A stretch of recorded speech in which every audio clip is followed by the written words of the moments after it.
더 많아지리라. 아멘. 사도행전 9장은 바울의 회심 사건을 기록하고 있는 본문입니다. 오늘 내용은 이 바울이 회심하고 난 다음에 그가 했던 사역을 이야기하는데요. 그는 지금 다메섹에 가서 사역을 했고, 그리고 며칠이 지났다, 여러 날이 지났다라고 23절에 말하는데, 갈라디아서와 이렇게 대조해 보면 한 3년 정도 지난 것으로 되어 있습니다. 그래서 다메섹에서 복음을 전하다가 이제 쫓겨나서 아라비아 광야로 피해서 3년을 거기서 하나님 말씀을 충분히 묵상하고 연구를 했습니다. 그 이후로 다시 예루살렘에 가서 사역을 하다가 역시나 반대에 부딪혀서 쫓겨나서 가이사랴를 거쳐서 다소로 가게 되는 그런 이야기를 오늘 성경이 해주고 있습니다. 그래서 사울이 회심한 이후에 다메섹과 예루살렘에서 어떤 일이 있었는지를 우리에게 보여주고 있습니다. 19절에 보시면 다메섹에 있는 제자들과 함께 며칠 있을 새 이렇게 되어 있습니다. 사울이 지금 다메섹으로 가는 길이었죠. 거기에 있는 예수 믿는 자들을 잡아서 대제사장들에게 넘기려고 공문을 들고 먼 길을 가고 있었습니다. 그런데 그 길 가는 중에 예수님이 직접 나타나셨고 그를 예수님의 택한 그릇으로 사도로 삼으셨죠. 그리고는 이제 다메섹으로 가는 길이었으니까 그 길로 다메섹으로 쭉 갔습니다. 가서 제자들과 함께 며칠 있었습니다. 정확하게 어디에서 며칠 있었다 이것은 말하고 있지 않지만 아마 예수 믿는 자들, 그러니까 제자들이라고 하니까 확실한 예수 믿는 자들이었겠죠. 그들의 집에 며칠을 머물렀던 것 같습니다. 며칠 머물러야 할 이유는 잠시 눈이 안 보이고 건강상의 문제가 조금 있었죠. 그래서 이제 아나니아를 통해서 눈을 다시 뜨게 되고 여차여차해서 이제 도착했기 때문에 이제 복음 사역을 하기 전에 한 며칠간 조금 여유를 가진 것 같습니다. 자신이 잡아서 사람들에게 넘기려고 했던 자들, 그러니까 거기 예수 믿고 있는 자들인 제자와 또 자기가 다메섹에 있는 예수 믿는 자들을 잡으려고 했지 않습니까? 그러니까 그들 집에 머물렀다 하는 것이 좀 놀랍습니다. 어쨌든 그가 며칠 있을 때에 그가 즉시로 나아가서 복음을 전하기 시작했습니다. 어디에 갔냐면 회당에 갔다고 되어 있습니다. 다메섹에는 회당이 약 30개 정도가 있었다고 합니다. 그러니까 그 다메섹에 한 15일 정도 있은 걸로 되어 있는데요. 2주 동안 거기 머무르면서 30개의 회당을 두루두루 다니면서 계속해서 끊임없이 복음 증거 활동을 했다고 성경이 이야기하고 있습니다. 그가 전한 복음의 핵심은 무엇입니까? 첫 번째로 예수께서 하나님의 아들이심을 증거했다 이렇게 되어 있습니다. 예수께서 하나님의 아들이시다. 그러니까 예수님이 나사렛 이단의 괴수로 이 땅에 오신 분이 아니라는 것입니다. 사도 바울은 여러분 토라의 정통한 학자요, 교수 정도 되는 분이죠, 그죠?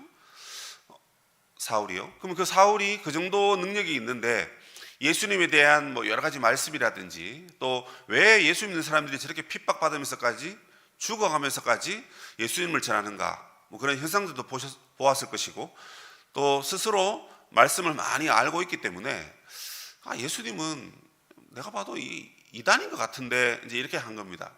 그러나 성령이 임하시고 예수께서 그를 부르시고 난 다음에 예수님이 이단자라든지 예수님이 우리 유대교의 어떤 이단의 괴수 같은 그런 인물이 아니라는 것입니다.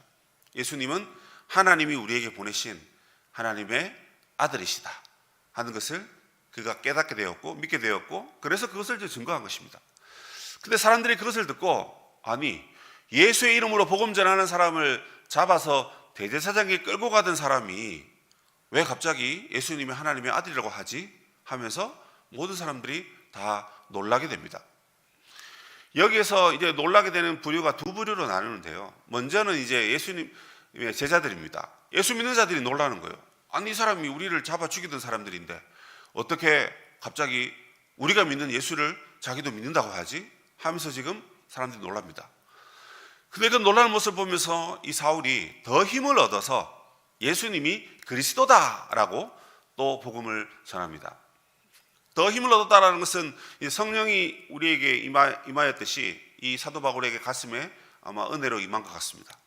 그러자 그는 예수님이 메시아다, 유대인들이 그렇게 기다리고 소망하는 메시아다라고 그가 그렇게 증거를 하는 것입니다.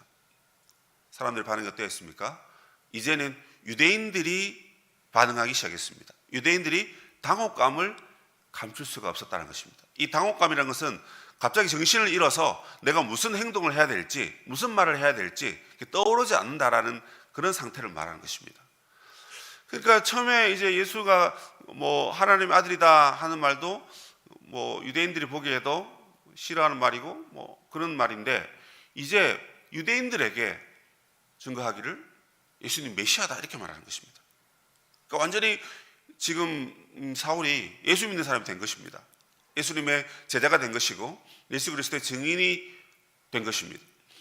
그러자 유대인들이 너무 놀라서 그 사울을 죽여야 되겠다, 저 사람 저렇게 말하고 다니다가는 또 특별히 회당에 와서 지금 그 말을 하고 있지 않습니까? 회당에 유대인들이 있기 때문에 그 유대인들이 그 말을 다 들었을 것입니다. 그래서 너무 이것은 우리 종교에 방해가 된다 해서 죽이자 그렇게 하는데, 이 계획이 탄로가 납니다. 그렇죠? 그래서 사울을 하나님께서 여러 제자들을 통해서 무사히 밤에 광주리를 타고 내려와서 도망을 가게 됩니다. 도망가고 난 다음에 이제 몇 년간 시간을 보내고 난 다음에 다시 예루살렘에 갑니다.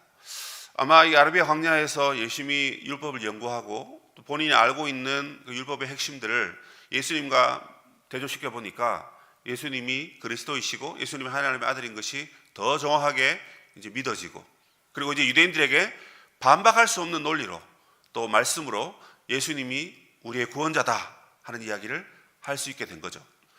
자, 그래서 그 이야기를 함께 나누기 위해서 예루살렘으로 가게 됩니다. 근데 거기 제자들이 있는데 제자들을 만나서 제자들과 교제하면서 복음 사역을 하기 위해서 간 거예요. 그런데 몇 년 만에 나타난 이 사울을 보면서 여전히 사람들이 믿지 못하고 있습니다. 어디 숨어 있다가 이제 다시 나타나서 예수 믿는 자들을 또 잡아 죽이려고 마치 이렇게 잠복 근무하듯이 예루살렘 찾아온 것이 아닌가 이렇게 사람들이 생각했습니다. 그런데 그때 이 바나바가 중재의 역할을 잘 감당했습니다. 바나바가 사울을 제자들에게로 인도했고, 그래서 다메섹으로 가는 길에서 예수님이 뭐라고 말씀하셨는지, 또 그가 예수님을 본 것과 그리고 몇 년 전에 다메섹에서 얼마나 담대히 복음을 전했는지 하는 것을 자세히 바나바가 설명했습니다. 바나바의 말을 들은 제자들은 이제 사울을 받아들이기 시작했습니다. 그래서 다메섹에서도 제자들과 함께 며칠 있었던 것과 같이 예루살렘에서도 제자들과 함께 머물게 되었습니다. 뿐만 아니라 이제 예루살렘을 출입하면서 또 제자들의 집과 예수 믿는 자들의 집을 출입하면서 마음껏 복음을 전하는 그런 사역을 감당하게 된 거죠. 그런데 또 여기서도 문제가 생기게 됩니다. 스데반을 반대해서 스데반을 죽였던 이 제사장들과 서기관들이라든지 그 종교 지도자들이 역시나 이 사울을 싫어합니다. 사울이 전한 복음이 자신들의 귀에 거슬렸기 때문에 그렇습니다. 그래서 어떻게 합니까? 이제 이 사울을 역시나 죽이려고 그들이 계획을 짜고 그렇게 합니다. 그 가운데 역시나 이 형제들이 이것을 알고 그를 도와서 가이사랴를 지나서 다소로 보내게 되는 그런 이야기를 그려주고 있습니다. 9장 전반부에서 예수님께서 이 사울을 부르실 때 하신 말씀이 여러 가지가 있죠. 그 중에 중요한 것이 이것입니다. 사울은 나의 택한 그릇이다. 그리고 내 이름을 증거하기 위해서 내가 그를 불렀고, 그리고 그것을 위해서 고난도 받아야 된다. 이렇게 되어 있습니다. 그 말을 성경은 그대로 사울이 그렇게 쓰임받고 부름받았다 하는 것을 오늘 본문을 통해서도 확인할 수가 있습니다. 그 중에 하나가 무엇이냐면 고난받는 것입니다. 지금 이 다메섹과 예루살렘에서 복음을 전하고 있는데 생각해 보십시오. 사람을 살리려고 복음을 전하고 그들을 구원하기 위해서 또 그들을 예수님께로 돌아오라고 그렇게 복음을 전하는데 오히려 그는 핍박받고 있습니다. 오히려 방해가 된다 하면서 고난을 받고 있다는 것이죠. 그래서 우리가 예수 전할 때에도 만약 고난이 있으면 고난이 지나가거나 고난이 끝나면 그때 우리가 복음을 전하자, 이렇게 또 지혜롭게 생각할 수도 있을 것 같습니다. 그런데 성경은 우리가 예수님을 증거하면서 받는 그 고난이 어쩌면 마땅하고 당연히 우리에게 임한다, 이런 형식으로 이야기하고 있는 것입니다. 그래서 두 가지 사건의 이 공통점은 무엇이냐면, 우리가 예수 믿고 난 다음에 세상에 복음을 전할 때 우리에게 고난이 따라온다라는 것입니다. 이 말을 뒤집으면 고난 없는 신앙생활은 예수 믿는 삶이 아닐 수도 있다는 것입니다. 그만큼 고난은 필수적인 것이고, 고난을 통해서 어쩌면 우리의 믿음이 더 자라고 더 담대히 위로부터 능력을 받아서 하나님의 복음을 전할 수가 있다 하는 것입니다. 이 외에도 회심한 이 바울은 그가 곧바로 교회 공동체에 소속하기 위해서 달려가는 것을 보게 됩니다. 다메섹으로 가는 길에 예수 만나고 난 다음에 다메섹에 가서도 제자들과 며칠 있었고요. 그리고 3년이 지난 다음에 사울이 예루살렘에 가서도 제자들과 함께 교제하기 위해서 힘을 썼습니다. 어떤 면에서 보면 율법이라든지 예수님에 대한 지식은 가득하지만 신앙생활에 있어서는 아직 사울은 초신자라고 볼 수도 있겠습니다. 물론 모든 것을 다 이론적으로 알고 있고 또 자기가 믿는 것이 무엇인지 완벽하게 알고 있다 할지라도 교회 공동체 내에서 교회 일원들, 즉 형제와 자매들과 함께 교제하고 또 함께 사역하는 일은 이제 그가 시작하는 것입니다. 그래서 예수 믿은 자, 곧 회심한 자는 언제나 교회 공동체에 소속되어서 형제 자매와 함께 교제하면서 신앙생활을 감당해야 합니다. 뿐만 아니라 이 회심한 자는 세상에 대해서 예수 그리스도의 증인의 책임을 감당해야 된다라고 성경이 말하고 있습니다. 물론 이 사울의 회심 이야기를 우리 모두의 회심과 완벽하게 비교하거나 또 이렇게 닮아가야 된다라고 말할 수는 없을 거예요. 그러니까 우리는 그 누군가를 통해서 자연스럽게 예수를 믿게 됐거나 아니면 저처럼 모태신앙을 갖게 되었거나 아마 그런 식으로 예수님을 믿었을 것입니다. 그런데 여러분, 사울처럼 내가 길을 가는데 예수님이 갑자기 빛을 비추시면서 나에게 나타나시고 나에게 말씀하시고 나에게 예수 믿으라고 그렇게 예수를 만나는 분도 없지는 않겠죠. 있을 수는 있습니다. 그런데 그 모든 것이 무조건 보편적으로 다 그렇게 예수님 만나야 된다. 그리고 예수님 그렇게 만나고 난 다음에 즉시로 회당에 가서 이렇게 복음을 전해야 된다, 이렇게 말하는 것은 좀 너무 과한 말이겠죠. 그럼에도 불구하고 이 사도행전에서는 이 사울의 회심 이야기를 3번이나 하고 있습니다. 오늘 이 9장에서도 하고 20장 그리고 26장 이렇게 해서 매우 중요하게 누가가 기록하고 있습니다. 왜 그럴까요? 그만큼 우리 어둠에 속한 우리 사람들이 예수님을 만나고 회심하는 사건이 중요하다라는 것을 성경이 이야기하고 있는 것입니다. 그래서 예수 믿고 회심한 사람이 그 다음 우리의 삶 속에서 바뀌고 변화되어야 될 삶이 있는데, 그것은 바로 예수님의 증인의 삶을 살아야 된다는 것입니다. 나도 사울처럼 그렇게 기적적으로 예수님을 만나지는 못했다 할지라도 예수 믿고 난 다음에는 이 사도 바울처럼 우리도 예수님의 증인의 삶을 살아가야 하는 것입니다. 그래서 정리해 보면 이런 거예요. 우리가 회심하고 난 다음에 나 개인은 하나님의 자녀가 됩니다. 하나님의 자녀가 되어서 하나님 뜻대로 살아가고 예수님의 제자가 되어서 예수님 부르시는 그 길을 가야 됩니다. 예루살렘에 돌아오니까 나는 이제 예수님의 제자다, 그래서 제자들을 사귀려고 하나 그가 제자됨을 믿지 아니하니. 그러니까 예루살렘 사람들이 바울이 예수님의 제자 됐다라는 것을 믿지 못했습니다. 또 바울은 예수님 직접 만났거든요. 그래서 제자가 되었다고 누가 그렇게 말하는데도 사람들은 그것을 믿지 못했습니다. 어쨌든 회심하고 난 다음에 우리는 첫 번째로 예수님의 제자의 삶을 살아가야 됩니다. 뿐만 아니라 회심한 자는 교회 공동체에 소속되어야 되고, 그리고 회심한 자는 세상에서 예수님의 증인이 되어야 된다. 하는 것이 오늘 본문이 우리에게 말해주고 있는 것입니다. 그 결과 초대교회에 어떤 특징이 나타나고 있습니까? 31절 보시면 이 짧은 한 구절에 무려 5가지 현상을 이야기하고 있습니다. 첫 번째는 평안입니다. 평안. 지금까지 온 유대와 사마리아와 갈릴리까지 이제 복음이 전해졌거든요. 근데 그 교회가 전부 다 평안해졌다 이렇게 말합니다. 이 평안이라는 것이 무엇이냐면 외적인 간섭으로부터 교회가 자유를 얻었다 하는 것입니다. 더 이상 핍박하거나 괴롭히는 일이 현저히 줄어들었다는 것입니다. 지금 사울이 회심하고 난 다음에 다메섹과 예루살렘에서 복음을 전했고 그 결과 오히려 교회가 평안해졌다랍니다. 그리고 든든히 서갔다 이렇게 되어 있는데 이것은 무엇이냐면 교회가 힘을 얻게 되었다 이렇게 얘기합니다. 교회가 많은 사람들, 세상에 있는 사람들, 또 세상에 믿지 않는 사람들로부터 교회가 힘 있는 그런 기관으로 든든히 서가게 되었다 하는 것입니다.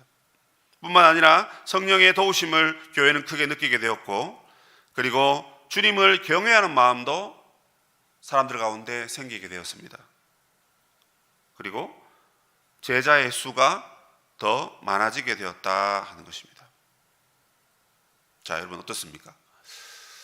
한 사람의 회심으로 그가 예수님의 제자의 삶을 살고, 그가 교회 안에 성도들과 교제하였고, 그가 세상에 예수의 증인이 되는 삶을 살아간 결과 오히려 교회는 이렇게 성장하게 되고, 교회는 평안하고, 교회는 힘을 얻고, 교회는 경건을 찾고, 교회는 성령의 도움을 얻게 되었다 하는 것입니다.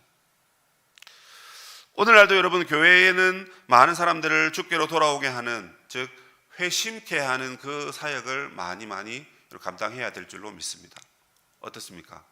우리 곁에 이제 예수 믿어서 내가 하나님의 자녀 돼야 되겠다, 그런 분들이 여러분 있으면 어떤가요? 옛날에 우리가 처음 예수 믿었을 때의 모습이 떠오르고, 내가 참 그때 잘 몰라서 신앙생활도 참 잘 못했던 것 같은데, 그리고 내가 좀 도와줘야 되겠다, 기도해 줘야 되겠다, 그런 마음이 드시지 않나요? 여러분 교회는 날마다 예수 믿는 사람들의 수가 더해졌다 그렇게 얘기하는데, 이게 뭐 그날만 있었던, 이때만 있었던 특별한 일이 아니라 오늘 이 시대도 하나님의 교회가 예수 믿어서 회심하는 그런 사람들이 많아져야 할 줄로 믿습니다. 그러면 오늘 여러분 우리가 교회에서 기도할 때 사울의 회심으로 인해서 교회가 든든히 서가고, 또 제자들도 힘을 얻고 예수의 복음을 힘있게 증거했던 것 같이, 오늘 우리 교회도 예수 믿는 많은 회심자들이 생겨나도록 그렇게 기도했으면 좋겠습니다. 그리고 우리 곁에 예수 믿는 회심자들이 하나님의 공동체로 나올 수 있도록 우리가 마음을 열고 문턱을 낮추고, 우리가 더 두 팔을 벌려서 그들을 영접할 수 있도록 열린 마음을 달라고 또 기도했으면 좋겠습니다.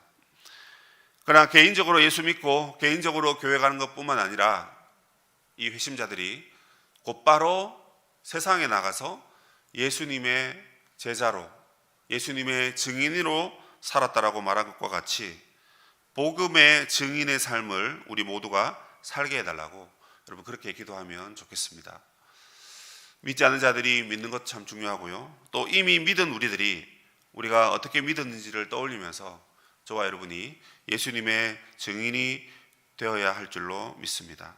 이 말씀을 오늘 새기시면서 오늘 하루 핍박과 고난 가운데서도 예수 믿는, 예수의 증인으로 살아가시는 성도님 되시기를 주님의 이름으로 축복합니다. 하늘에 계신 우리 아버지, 아버지의 이름을 거룩하게 하시며 아버지의 나라가 오게 하시며 아버지의 뜻이 하늘에서와 같이 땅에서도 이루어지게 하소서. 오늘 우리에게 일용할 양식을 주시고 우리가 우리에게 잘못한 사람을 용서하여 준 것 같이 우리 죄를 용서하여 주시고 우리를 시험에 빠지지 않게 하시고 악에서 구하소서. 나라와 권능과 영광이 영원히 아버지의 것입니다. 아멘.